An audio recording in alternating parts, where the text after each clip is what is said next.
D'année en année, il y a de plus en plus de concurrence sur le dropshipping. De nouveaux entrants commencent à venir sur ce nouveau business qui a, il est vrai, très peu de barrières à l'entrée, ce qui fait qu'il y a de plus en plus de personnes qui essaient de se lancer dans le dropshipping, ce qui fait que forcément, on se pose la question si c'est toujours pertinent de se lancer sur le dropshipping sur le marché français. Donc, on va regarder tout ça dans cette vidéo. Si il y a éventuellement des marchés inexploités sur lesquels on va pouvoir se lancer et faire beaucoup d'argent en dropshipping. On va regarder les points clés sur lesquels on va pouvoir s'appuyer pour faire notre recherche au niveau des marchés inexploités et si c'est du coup pertinent de se lancer dessus. Mais avant de commencer cette vidéo, je tiens à vous signaler que j'offre 1 heure de coaching pour faire le point sur vos objectifs et vous donner un plan d'action pour les réaliser. Donc pour participer, c'est via un tirage au sort. Donc il suffit de liker la vidéo, de la commenter et de vous abonner. Pour commencer cette vidéo, je pense qu'il est important de rappeler qu'il faut se différencier des autres et pas toujours vouloir lancer les mêmes produits que les autres sur le même marché. Alors qui peut éventuellement être intéressant, c'est de voir qu'il y a un produit qui tourne bien en France et c'est de le lancer sur un autre marché. Comme par exemple, je le dis régulièrement,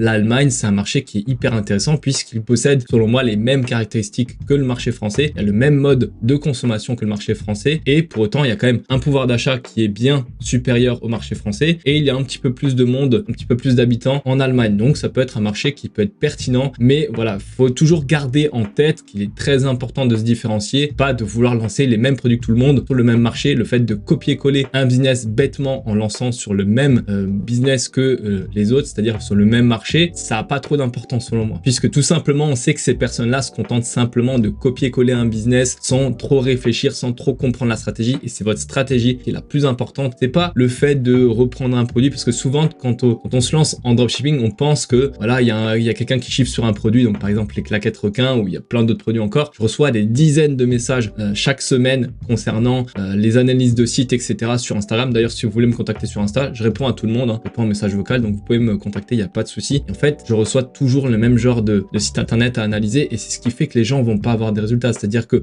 y a toujours les mêmes produits qui se voient à chaque fois sur le même marché, la même méthode. C'est-à-dire qu'aujourd'hui, il y a des gens qui vont se lancer sur Facebook avec le même produit, copier-coller et sur le même marché. En fait, quand on part de cette analyse-là, c'est compliqué d'avoir des résultats puisque c'est vrai qu'on se pose toujours la question, on se dit toujours qu'il y a des gens qui vont voilà, chiffrer sur tel ou tel produit. Sinon, on se lance sur le même produit, sur le même marché. Qu'est-ce qui fait que nous, on n'aurait pas de résultats? Pourquoi on n'aurait pas de résultats, sachant qu'on lance exactement la même chose? Pour ça, il faut rappeler qu'il y a plusieurs raisons. Effectivement, il y a une question d'algorithme, c'est-à-dire que maintenant, si vous faites de la publicité sur Facebook, l'algorithme de votre concurrent sera déjà entraîné, c'est-à-dire qu'il aura déjà beaucoup de données pour pouvoir trouver les différents acheteurs. Et vous, par exemple, quand vous lancez sur un produit qui est déjà vu et revu, où il y a déjà beaucoup de publicité de ce genre sur Facebook, votre algorithme n'est pas entraîné. C'est ce qui fait aussi majoritairement la différence. Là, si vous lancez par exemple sur le même produit, vous pouvez même faire le test, c'est-à-dire que je sais qu'il y a des amis à moi qui ont fait le test, ils ont lancé, ils étaient 3 personnes à lancer le même produit, ils ont des résultats totalement différents, c'est-à-dire qu'il y en a un qui a bien chiffré avec et les 2 autres se sont rétamés,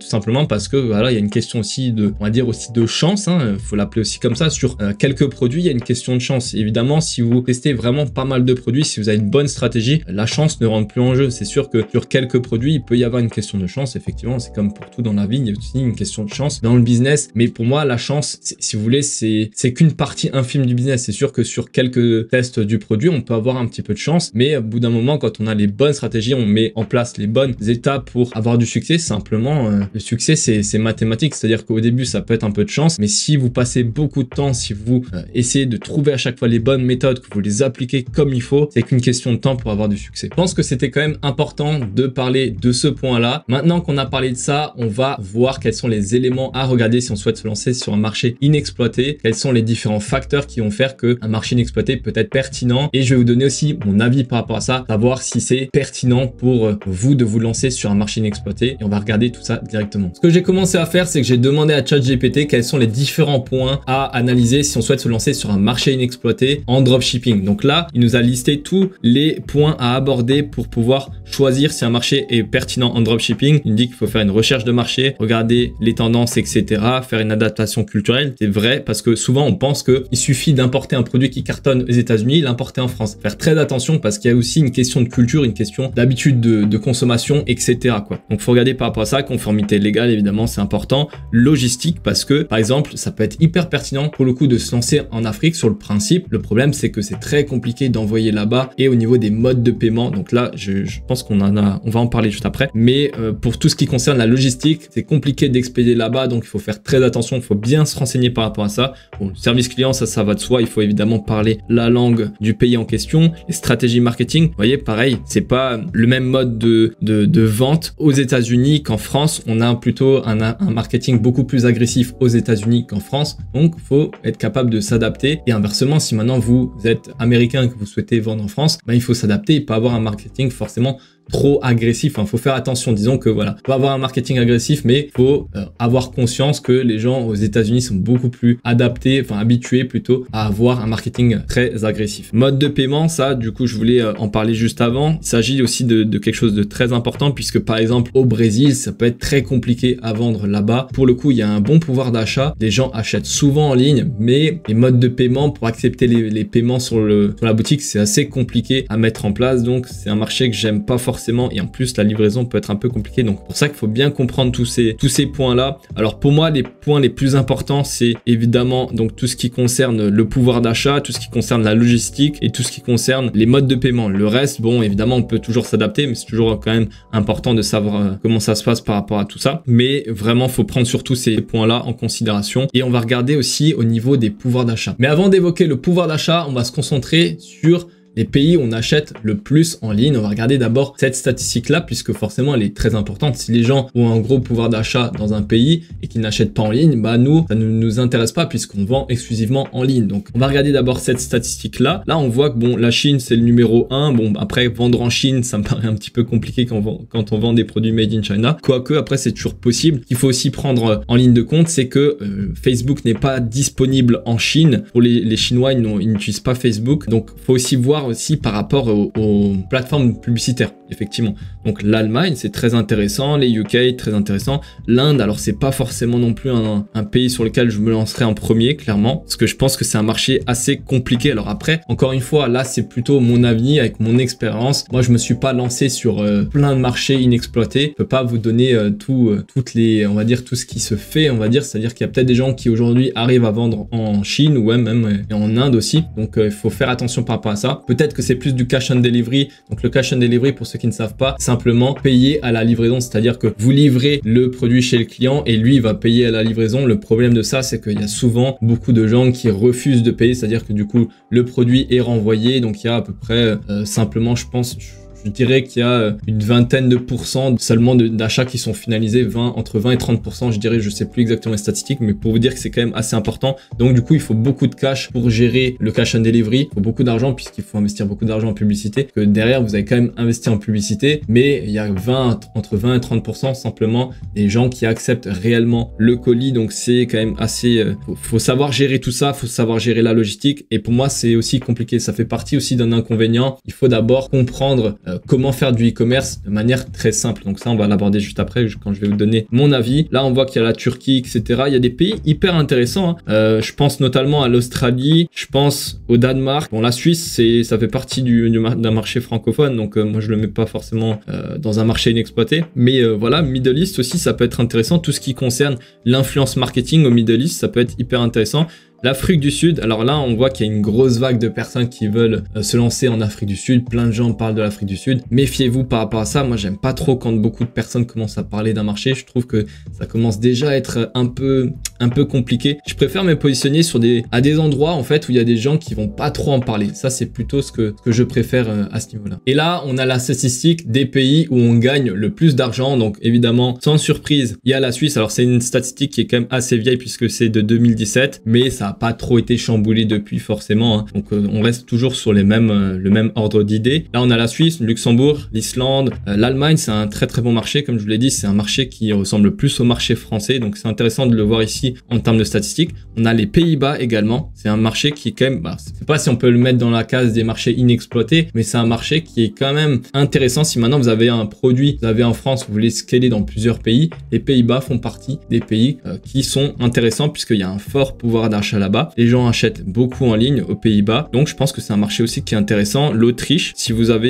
vendez en Allemagne, donc c'est un pays qui est quand même assez petit, mais c'est intéressant en termes de pouvoir d'achat. Moi, j'ai beaucoup de ventes en Autriche quand je vends en Allemagne. J'ai beaucoup de ventes en Autriche également. Je cible les deux pays en même temps. Et après, il y a les marchés nordiques, donc à savoir la Norvège, le Danemark, la Finlande aussi. Il y a un gros pouvoir d'achat. Le niveau de vie est très élevé là-bas, donc c'est intéressant. L'Australie, le Royaume-Uni, États-Unis et la France. Alors la France ici, pourquoi on se lance quand même sur le marché français? Vous savez que c'est pas forcément aussi lié directement à ce classement-là qu'il faut se baser pour se lancer en dropshipping. Il y a d'autres facteurs, mais je pense que c'est quand même un facteur intéressant. Savoir qu'il y a quand même des pays où on gagne bien sa vie. Forcément, c'est plus simple de se lancer là-bas puisque les gens vont avoir naturellement plus tendance à acheter des produits en ligne.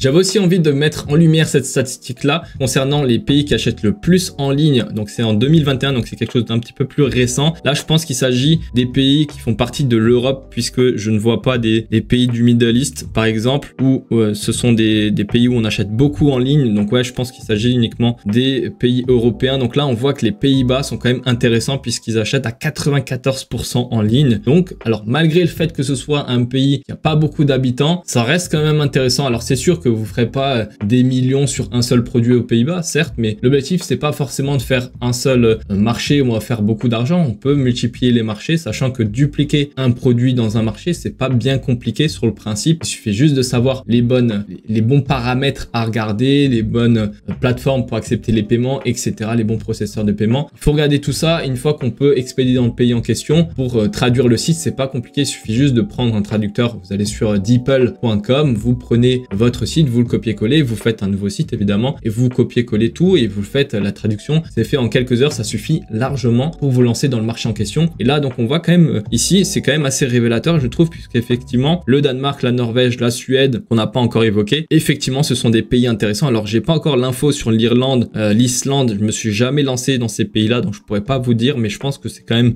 naturellement des pays intéressants sur lesquels on peut se lancer. Et donc là, on a quand même un pays qui est assez peu connu, qui est donc tout ce qui est République tchèque, tout ce qui est la Slovaquie. Ça peut être des pays intéressants sur lesquels vous pouvez vous lancer. C'est plutôt, je pense, en influence marketing. Après, faut savoir aussi qu'il faut regarder par rapport au pouvoir d'achat. Dans ces pays-là, on a quand même un pouvoir d'achat assez faible. Donc, pensez à vendre des produits qui sont, je pense, même à moins de 30 €. Vendez des produits plus chers, ça passera difficilement à mon avis. Donc là, on a une statistique qui est quand même assez intéressante. Je pense que c'était bien de le mettre en lumière et voilà, de regarder aussi par rapport à ça pour votre choix de marché inexploité. Pour se lancer dans un marché inexploité, du coup, vérifiez si votre mode de paiement est accepté, c'est-à-dire si vous pouvez accepter les paiements par carte bancaire ou si vous avez d'autres choses, peu importe, mais si vous pouvez accepter les paiements au moins, d'accord? Ensuite, vous avez la logistique, si vous êtes capable d'expédier dans le pays en question. Après, évidemment, il faut regarder aussi un petit peu au niveau du pouvoir d'achat pour vous adapter au niveau de votre sélection de produits, puisque si vous regardez dans un pays, par exemple, comme la Roumanie, où il y a un faible pouvoir d'achat,